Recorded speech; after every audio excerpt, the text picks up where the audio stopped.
नमस्कार दोस्तों, मैं कृष्णमूर्ति आप सभी का स्वागत करता हूं लर्निंग मेरे यूट्यूब चैनल में। यहाँ पे जो है अपर सर्किट जो फ्रॉड अभी चल रहा है फिलहाल अभी उनमें इनका 15 लाख रुपीज़ गया है। 15 लाख रुपीज़ के आसपास जो है ये डुबा चुके हैं। ये जो है 2 पर्सन थे, मैं डिटेल में नहीं बताऊंगा, पता नहीं घर वाले को बताया होगा नहीं बताया होगा इन्होंने, दिक्कत हो जाए। ये 2 दोस्त से एक तरह से समझ लो 15-15 लाख दोनों का गया है या 15 लाख एक का गया है, मैं वो समझ नहीं पाया, लेकिन मैं समझ गया कि इनका पैसा बड़ा अमाउंट जो है गया हुआ है। चीज़ें आपको बताऊंगा। ये जो फ्रॉड है आज अपर सर्किट है, कल आपका लोअर सर्किट रहेगा, परसों आपका आईपीओ रहेगा, इसके बाद एफपीओ रहेगा। ये फ्रॉड आपका चलता रहेगा। चीज़ें आपको समझनी होंगी कि स्टॉक मार्केट कैसे वर्क करता है, कैसे रिटर्न आते हैं। चीज़ें जाने के बाद कांटेक्ट करोगे, चाहे वो साइबर क्राइम हो गया चाहे कहीं और हो गया। मैंने आपका स्कीम्स ऑलरेडी 3 वीडियो बना रखे हैं इसके ऊपर। अगर आपको समझ में नहीं आता है तो आपकी जो है गलती है। सिंपल सी बात है, यहाँ पे आपने 1 लाख रुपीज़ डाला, वो शायद आपको 2 लाख रुपए दे दे। रिटर्न का तो मुझे आज पता चला है कि रिटर्न कितना प्रॉमिस कर रहे हैं ये सब। अगर 1 लाख आपने दिया है तो 2 लाख दे दें। तो ये मत समझ लेना कि 2 लाख जो है, अगर मेरे पास 10 लाख हैं, 10 लाख में पुट कर देता हूँ, उसका वो 20 लाख या 30 लाख दे देंगे। अगर आप छोटा अमाउंट पुट करते हो, छोटा अमाउंट में क्या होता है, वो छोटे अमाउंट 10,000 पुट किया आपने तो वो 20,000 आपको दे सकते हैं, क्योंकि उनको पता होगा कि आपका कैपिटल है तो आप कहीं से लाओगे। आपको लगेगा ये सेफ्टी है, ये सेफ्टी नहीं है। ये दिखाऊंगा, इन्होंने 15 लाख रुपए डाले थे और चले गए। बीच में जो है ये बोलेंगे आपको कुछ पैसा इन्होंने निकाला हुआ था लेकिन फंस गए। ध्यान रखना, जहां भी आपको बैंक एफडी से ऊपर का रिटर्न मिलता है वहां पे रिस्क है। रिस्क का मतलब ये नहीं कि डाउनफॉल देखना ही पड़ेगा।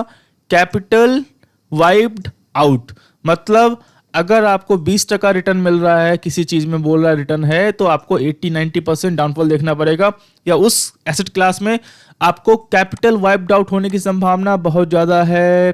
सिंपल सी बात जो है वो चीज ध्यान रखना। तो अगर आपको सेफ्टी चाहिए तो सिर्फ बैंक एफडी जो लीगलाइज हैं, जो जिसको रेगुलेशंस ने जो है लाइसेंस दे रखा है उसको करें। और ध्यान रखें, यहाँ पे चल रहा है इंस्टीट्यूशनल अकाउंट, मतलब अपर सर्किट का मतलब होता है इंस्टीट्यूशनल अकाउंट से आप बाई करो। सिंपल सी बात है, थोड़ी बहुत जो है आप नॉलेज ले लिया करें और इस फील्ड में आते हैं तो हेल्प करेगा। अगर आप इंडिया के इन्वेस्टर हो तो इंडिया के इन्वेस्टर से भी अलाउ करती है आपको कहाँ इन्वेस्ट करने के लिए, तो डायरेक्टली आप इन्वेस्ट कर सकते हो किसी ब्रोकर से। वो ब्रोकर आपका जीरोधा हो सकता है, ग्रो हो सकता है, अपस्टॉक हो सकता है, कोई एंजल वन हो सकता है, कोई भी हो सकता है। अपने कंट्री में इन्वेस्ट करने के लिए आप पैसे दे रहे हो किसको? एफपीआई का मतलब क्या हुआ? अगर मान लो कोई न्यूजीलैंड में रह रहा है, उसको इंडिया में इन्वेस्ट करना है तो वो एफपीआई का रूट लेके आएगा, क्योंकि न्यूजीलैंड का जो सिटीजन है उसको इंडिया में डायरेक्ट इन्वेस्टमेंट अलाउड नहीं है। तो वहां पे जो एफपीआई है वो उसके पैसे को जो है रूट कर सकती है, अपने अकाउंट के थ्रू जो है इंडिया में इन्वेस्ट कर सकती है। तो आप जो है इंडिया में हो जहां पे आपको इन्वेस्टमेंट अलाउड है और अपने पैसे को आपको इंडिया में इन्वेस्ट करने के लिए, चाहे वो अपर सर्किट हो, लोअर सर्किट हो, XYZ हो, आईपीओ हो, कुछ भी हो, फ्रॉड के 100 नाम हो सकते हैं, उसी को इन्वेस्ट करने के लिए आपको जो है यहाँ पे आपको देना पड़ता है पैसा। कहाँ? एफपीआई को बाहर। मतलब एक तरह से ये फ्रॉड है। चीजें आपको समझ में नहीं आ रही है, एक बार पैसे डूब जाएंगे तो चीजें आप पूछते रहोगे मेरे से किसी और से, वो पैसे नहीं आने वाले। ध्यान रखना, कुछ भी कर लो, किस्मत बहुत किस्मत वाले हो तो पैसे मिल सकते हैं, लेकिन जो है नेक्सस इनका ऐसा रहता है कि अब जो है हो ही नहीं सकता। मान लो पैसे जो है बाहर चले गए तो आना बहुत मुश्किल है। तो थोड़ा सेंसिबल बनो स्टॉक मार्केट में या किसी भी मार्केट में। जहां भी आपको बैंक एफडी से ऊपर रिटर्न मिल रहा है वहां पे रिस्क है, और कम पैसे हैं तो आपको चांसेस ज्यादा है कि वो पैसे आपके पास लौट जाएं। अगर ज्यादा पैसे हैं तो चांसेस बहुत कम है कि वो पैसे जो है आपके पास ना आए। एफपीआई क्या करता है? जो उस कंट्री के सिटीजन है जो इन्वेस्ट नहीं कर सकते इंडिया में, उसके लिए अगर मान लो आपको यूएस में इन्वेस्ट करना है तो आप जो है एफपीआई का रूट ले सकते हो। जो यूएस के फंड में इन्वेस्ट करता है, सिक्योरिटी में इन्वेस्ट करता है, क्योंकि आप डायरेक्टली जो है यूएस में इन्वेस्ट नहीं कर सकते। आजकल तो बहुत ब्रोकर भी आपको जो है अलाउ कर रहे हैं इन्वेस्ट करने के लिए। जैसे मान लो कोई जापान में इन्वेस्ट करना है तो आप रूट ले सकते हो एफपीआई का, लेकिन वो लीगलाइज होना चाहिए। चीजें आप पहले से परख लो, जांच लो, नहीं तो जो है बहुत बुरे फंसोगे। ये फंसते ही फंसते हैं, बाकी आपके ऊपर डिपेंड करता है, आप समझोगे नहीं इस बात को। मेरा काम जो है चीजें बता देना है। As a registered research analyst मैं आपको बता सकता हूँ, गाइडेंस कर सकता हूँ। आपको मानना नहीं मानना पैसा आपका है, रिस्क आपका है। यहाँ पे देखो, सबसे पहला है I just got scammed by institutional upper circuit stocks. ये हो गया पहली बात कि ये स्कैम हो गया इनके साथ। मी एंड माई जो भी है, मैं दिखा नहीं रहा हूँ कि दिक्कत हो जाएगी। लॉस्ट ऑलमोस्ट 5 लाख क्वांटिटी, जो भी बता रहे हैं 5 लाख क्वांटिटी जो भी है यहाँ पे। Can we get anything help from you और गाइडेंस? यहाँ पे देखो इनके जो पोर्टफोलियो से 35 लाख दिख रहा है, ये पैसे निकाल नहीं पा रहे हैं। ध्यान रखना, ये 35 लाख रियल है या फिर मान लो डेमो अकाउंट है, आपको नहीं पता, क्योंकि यहाँ पे कोई रेगुलेटरी बॉडी आपकी देखने के लिए नहीं बैठी हुई है। जैसे आप मान लो जीरोधा में इन्वेस्ट करते हो, जीरोधा में कौन उसको ट्रैक करता है? सेबी ट्रैक करती है। कुछ भी कंप्लेन होता है आप कहाँ जाते हो? सेबी के पास जाते हो। एचडीएफसी बैंक हो गया, कुछ भी फ्रॉड हुआ, कुछ भी चीजें हो गई, कहाँ जाते हो आप? आरबीआई के पास जाते हो। जैसे मान लो आपका एलआईसी हो गया, एलआईसी में कुछ भी होता है, आपका सर्विस अच्छी नहीं मिलती, कुछ भी होता है, कहाँ जाते हो आप? आईआरडीए के पास जाते हो। आप जो है जहां इन्वेस्ट कर रहे हो उसका रेगुलेटरी बॉडी कहाँ है, कहाँ कंप्लेन करोगे, चीजें क्या है, कुछ नहीं पता। अब सेबी में कंप्लेन करके देख लो, आपको सेबी का ही नंबर दिया गया होगा, एफपीआई का। एफपीआई का मतलब होता है वो बाहर वाले जो है इंडिया में इन्वेस्ट कर सकते हैं। आप खुद इंडिया में हो, इंडिया के स्टॉक्स खरीदने के लिए आप एफपीआई में पैसे भेज रहे हो, वहां से कुछ हेल्प नहीं मिला होगा, मतलब स्कैम है। This is upper secretary stock trading account, what they said, that's my trading account as per their account credited, मतलब जो भी चीजें हैं यहाँ पे देखो, want some help sir, I paid almost 15 lakh rupees, some upper secretary stocks and IPOs I executed, यहां से जो है बाई कर रहे हैं। सिंपल सी बात है, आप जो है आपके लिए जहां पैसे भेज रहे हो उनके लिए क्या एक्स्ट्रा चीजें हैं। बहुत से लोग बोलते हैं सर कि मतलब जो चीजें हैं वो ऐसे रियल वर्कआउट करती है, वो आपके ऊपर डिपेंड करता है। मैंने 3 वीडियो बना दी है, ये लास्ट वीडियो है, चौथा वीडियो है। यहाँ पे देखो, I paid commission to them 5 lakh rupees, withdraw my 35, मतलब 30.5 ऑलमोस्ट 36 लाख रुपीज निकालने के लिए जो है उन्होंने 5 लाख दे दिया है। I seen your explanation on learning mirror, already मैंने बता दिया आपको चीजें क्या है। जो भी आपका टीडीएस है, टैक्स है, उसके लिए पैसे नहीं निकालते। इसका मेरा फर्स्ट वीडियो होगा, उसमें आप जाकर देख लो कि आपके सर 10 लाख रुपए मेरे अकाउंट में है, 10 लाख रुपए में आपका 30% टीडीएस लग रहा है, आप 3 लाख रुपए जो है मेरे इस अकाउंट में जमा कर दो तो आप 10 लाख निकाल सकते हो। अगर टीडीएस काटना होगा तो इसी 10 लाख में से वो टीडीएस काटेंगे 3 लाख रुपए और 7 लाख रुपए आपके अकाउंट में डाल देंगे, आपसे एक्स्ट्रा पैसा नहीं मांगेंगे। आप जो एक्स्ट्रा पैसा दे रहे हो वो भी जा रहा है और जो पैसा आपका है वो तो गया ही गया है। तो ये चीज ध्यान रखना थोड़ा बहुत, बाकी आपके ऊपर डिपेंड करता है। तो यहाँ पे देखो, now they are not responding sir, the whole money is gone, मैंने बोला इसका सब पैसा चला गया। कुछ आप साइबर क्राइम में कंप्लेन कर सकते हो, कंप्लेन डाल दो, सेबी में कंप्लेन डाल दो, लेकिन कुछ एक्शन यहाँ पे जो है मुझे जहां तक लगता है होने वाला नहीं, क्योंकि आपने खुद गलती की है।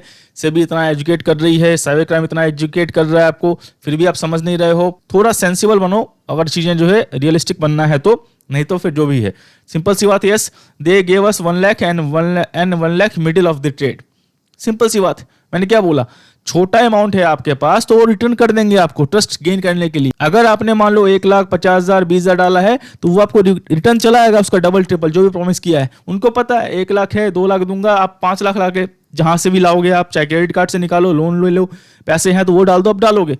जैसे ही बड़ा अमाउंट डाला, गॉन, खत्म। इसके बाद क्या है, छोटा अमाउंट आपको वापस मिल गया। यहाँ पे देखो, so again we invested, they are not responding after completed 1 month trade, this is how we lost sir ji. Simple है, लाइव है, और क्या करना है आपको। Things I have done, I paid commission of 5 lakh rupees to withdraw 30.5.5, जो पैसे गए वो तो गए ही 15 लाख प्लस 5 लाख रुपए मुझे लगता है एक्स्ट्रा पे किया इन्होंने, जो इनका फेक दिख रहा है 35 लाख रुपए कि मतलब डेमो अकाउंट में है, जैसे आप पेपर ट्रेडिंग करते हो शायद वैसा ही होगा इनका, वो निकालने के लिए 5 लाख रुपए एक्स्ट्रा पे कर दी। मैंने सिंपल बताया है, चीजें एक्सप्लेन कर दी है। फ्रॉड में फंस गए हो तो पैसे निकालने के लिए एक्स्ट्रा पैसा मत पे करो। ऑलरेडी मेरा फ्रेंड फंस चुका है, चीजें मैंने एक्सप्लेन की है।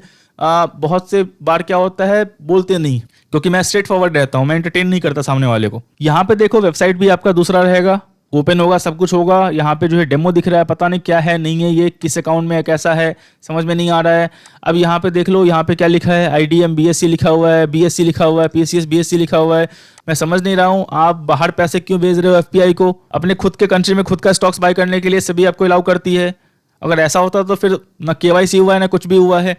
अगर ऐसा होता तो ब्रोकर क्यों आपसे पैन कार्ड मांगते हैं, आधार कार्ड मांगते हैं, बैंक डिटेल्स मांगते हैं? और ऐसा होता तो डायरेक्टली आप जाते हो वहां पे, कोई अकाउंट खोल लेता। आप इंडिया में अकाउंट खोलने के लिए इतना रिसर्च करते हो, इतना वीडियो देखते हो, 20 रुपए किसका 25 रुपए है, किसका 1% है, किसका 2% है, कौन 10 रुपए में पर लॉट दे रहा है या 10 रुपए पर ट्रेड दे रहा है, इतना रिसर्च करते हो। यहाँ पे आप 20 लाख 25 लाख 40 लाख देने के लिए, 10 लाख देने के लिए जो कोई रिसर्च नहीं, जो बोला डाल दिया। सिंपल सी बात है, गए मतलब गए। ये सब पूरा पॉन्जी है, फ्रॉड है, ये सब पूरा डेमो अकाउंट है आपका। जो भी चीजें हैं, तो ये जो चीजें हैं आप समझ गए तो ठीक है, नहीं समझे तो भी ठीक है। मेरा पैसा नहीं है, मेरा काम बताने का है, बता दिया है, चीजें समझ में आ रही हैं, बहुत अच्छी बात है। नहीं आ रही तो भी अच्छी बात है, क्योंकि मेरा पैसा गया नहीं है। आपने लोन पे लिया हो, क्रेडिट कार्ड से लिया हो, जो भी लिया हो वो आपको करना पड़ेगा। वो आपके ऊपर हेडेक बनने वाला है, बर्डन आने वाला है। सिंपल सा एक फिलॉसफी देता हूं, बैंक FD से ऊपर जो भी चीजें में आप इन्वेस्ट करोगे उसमें रिस्क है। बैंक FD में भी रिस्क है, लेकिन उसमें जो है पूरी इंस्टीट्यूशनल पूरी गवर्नमेंट जो है साथ रहती है आपके साथ। उसके ऊपर जहां भी जाओगे उसमें गवर्नमेंट का हाथ नहीं रहता है, चाहे वो स्टॉक्स ले लो, चाहे वो आपका एक्स्ट्रा बॉन्ड्स ले लो, कंपनी बॉन्ड्स ले लो जो मार्केट से रेज करती है। ये चीज ध्यान रखना, हर रिवॉर्ड के साथ रिस्क आता है, वो पता होना चाहिए। चीजें पता है तो पैसे सेव कर पाओगे, नहीं पता है तो फिर जो है ऐसे ही होगा, चाहे मेरे से किसी और से। कोई आपको बोलेगा मैं और रिफंड करवा दे रहा हूँ, ये पैसे आपको 2 लाख रुपए और डाल दो, वहां भी डाल दोगे, तो ये सब काम मत करना। पैसे गए मतलब गए। यहाँ पे देखो, can you help me regarding what about block trading, it is safe to do block trading, it is a fraud, rest up to you. इन्होंने मैसेज डिलीट कर दिया है। इन्होंने रिटर्न प्रॉमिस किया था 300% का पर मंथ, ये डिलीट कर दिया, मुझे पता नहीं क्यों डिलीट किया है।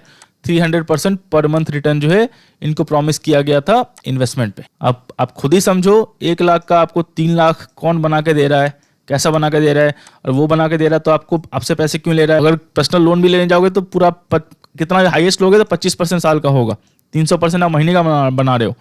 थोड़ा लॉजिक लगाओ, चीजें समझो, बाकी अप टू यू है। मेरी लॉजिक या फिर ज्ञान समझ में आता है तो ठीक है, नहीं समझ में आता है तो भी ठीक है। मैं फिर से बोल रहा हूँ, ना सभी का कुछ जा रहा है, ना साइबर क्राइम का कुछ जा रहा है, ना मेरा कुछ जा रहा है। जो चीज़ें हैं, इतनी एजुकेशन, इतनी अवेयरनेस, सब कुछ फैलाने के बाद भी आपको जो है अगर रिटर्न के पीछे भागना है बिना रिस्क जाने हुए, चीज़ें समझे हुए, तो फिर जो है भगवान मालिक है उस चीज़ का। और यहाँ पे देख लो, यहाँ पे सिंपल सी बात है, यहाँ पे आपको ये भेजेंगे सेबी का। देखो सेबी का जो है आपको ये भेजा जाएगा कि सेबी का जो है लिंक है आपका, और ये आपका एफपीआई नंबर है। एफपीआई का मतलब बता दिया मैंने, फॉरेन पोर्टफोलियो इन्वेस्टर्स। अगर आपको फॉरेन स्टॉक्स बाई करना है तो वहां के ब्रोकर से आप देखो, रेगुलेटरी बॉडी देखो, चीजें देखो, उसके बाद आप रिसर्च करो, उसके बाद आप जाओ। ब्लाइंडली आप किसी को पैसे दे रहे हो, ट्रांसफर कर दे रहे हो, तो फिर भगवान मालिक है। अगली बार से जो भी टेक्स्ट करोगे समझ लेना पैसे गए हैं तो मतलब गए हैं। उसको वापस लेने के लिए एक्स्ट्रा पैसे या फिर टीडीएस या जीएसटी, ये सब फालतू के स्कैम में मत आना। जो चले गए चले गए, जितना ऊपर दोगे टीडीएस, जीएसटी, टैक्सेस वगैरह वगैरह के नाम पे, वो और एक्स्ट्रा जा रहे हैं आपके, वो वापस नहीं आने वाले। ये चीज ध्यान रखना। अगर लीगल वे है आपका, जिरोधा से आप फंड विड्रॉ करते हो, फंड आपके जिरोधा फंड अकाउंट में है, कल आपके बैंक में चला गया, अगर मान लो मार्केट ओपन है तो सिंपल सी बात है, वो आपको ऐसा नहीं बोलता 1 महीने बाद, 2 महीने बाद, तो उसको डर है सेबी का, वो रेगुलेटरी बॉडी के अंदर आता है। तो ये सब चीजें बस ध्यान रखना, बाकी आपके ऊपर डिपेंड करता है। मैं आशा करता हूँ वीडियो पसंद लगा, वीडियो लाइक करें, सब्सक्राइब करें, शेयर करें। तब तक के लिए दोस्तों धन्यवाद।